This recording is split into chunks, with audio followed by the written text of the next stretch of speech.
Hi people, this is Mark from Courage Change Works. I hope that you're well. Guys, in this video I'm not going to walk around. I've got some issues with my knees. It's giving me a real jip and it's causing me to be in some pain.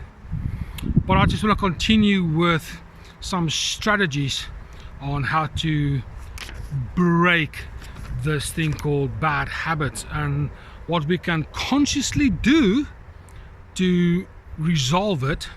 But as I've said in another video, that is not effective, but this is some tips for you guys who want to have something to do consciously, and then I will talk to you about stuff in another video on how we can deal with this thing on an unconscious level.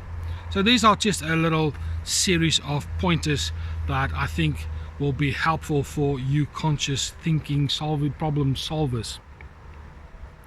How do we replace a bad habit? How do we upgrade these things that cause us issues? And I'm going to just quickly list them and shout them out, and if you want to, you can of course make notes and take it from there. Number one is we need to create a substitute for our habit. What is a substitute? Let's pretend that you are a nail biter. Okay, so here you are biting your nails, and the normal process is you lift your hand up and you bring it to your mouth, and now you start chewing your nails. A substitute to that might be something down these lines.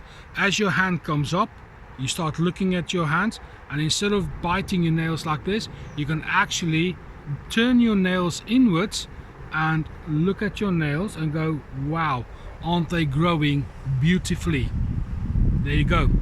Do something similar, but that is more helpful and useful, that is positive in its nature. Finding a positive substitute. For the smoker, it might be something like this. Instead of going for the cigarette, then you may consider getting a piece of fruit and having that instead. Doing something as a positive substitute might be a way to go for this particular way. Triggers. This is the CBT kind of one of their buzzwords, is triggers. Now we all understand what a trigger is. It is that thing that trips you up in order to start a pattern. So if I'm stressful because I need to do a test, and that's the trigger, the stress is the trigger because I'm thinking about exams, and then the pattern starts. In NLP, neuro-linguistic programming, you can look at what is called a TOTE model, T-O-T-E, a TOTE model, and there's some classic really effective ways on how to break the TOTE into something more productive. But you need to identify the original trigger to go down a different path. As I'm in the field walking, I can go down different paths, takes me down a different scenery. So by identifying the trigger, takes you down a different path when you choose to do so.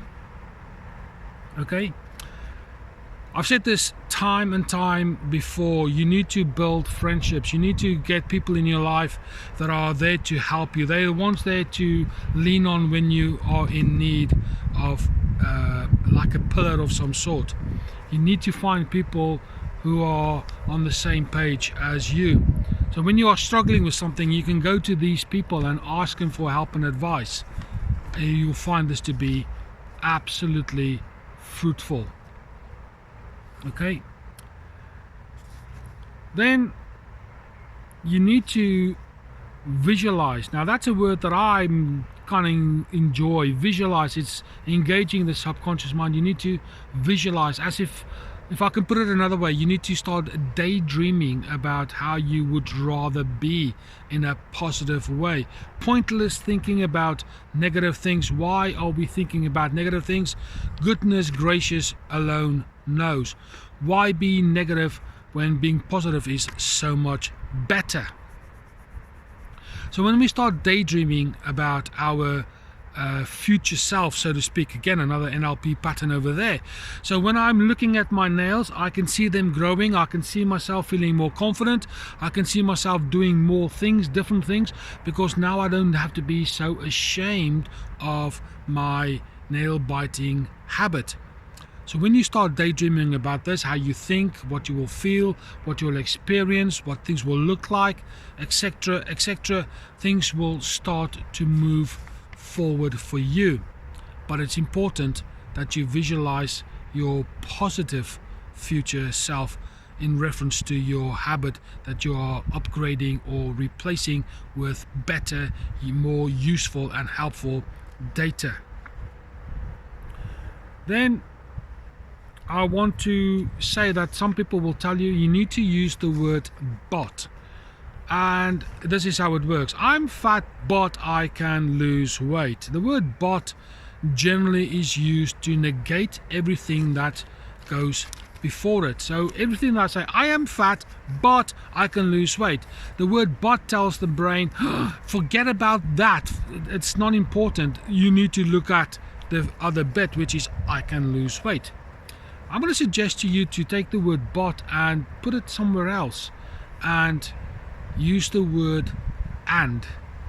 I am fat and I am going to lose weight. I am capable of losing weight. I am determined to lose weight. By using the word and becomes a more powerful statement.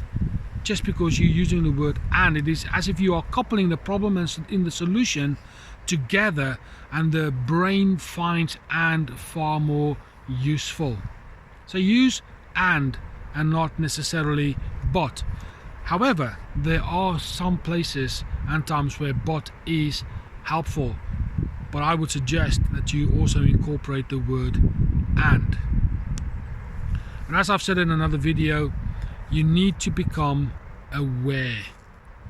Once you are aware of what you're thinking and the reasons why you're thinking it, then also you can start doing something really constructive in breaking this habit, if I use unhelpful language, in replacing or upgrading this data called habit. See, I've always said, once you become aware of something, then you are empowered to do something about it. So in your awareness, you can also find positive, useful solutions. Okay? That is it as far as this particular video is concerned. I will do some more regarding this habit things and how we can be more ruthless with it in terms of these negative things, and how we can incorporate better thinking patterns in order to upgrade our habitual patterns. If you found this video to be interesting, challenging, thought-provoking, please do the YouTube admin stuff and subscribe and share and comment. And of course, if you haven't done so before, hit the bell. I really want to hear your story. For now, this is Mark from Changeworks, and I'll speak to you soon.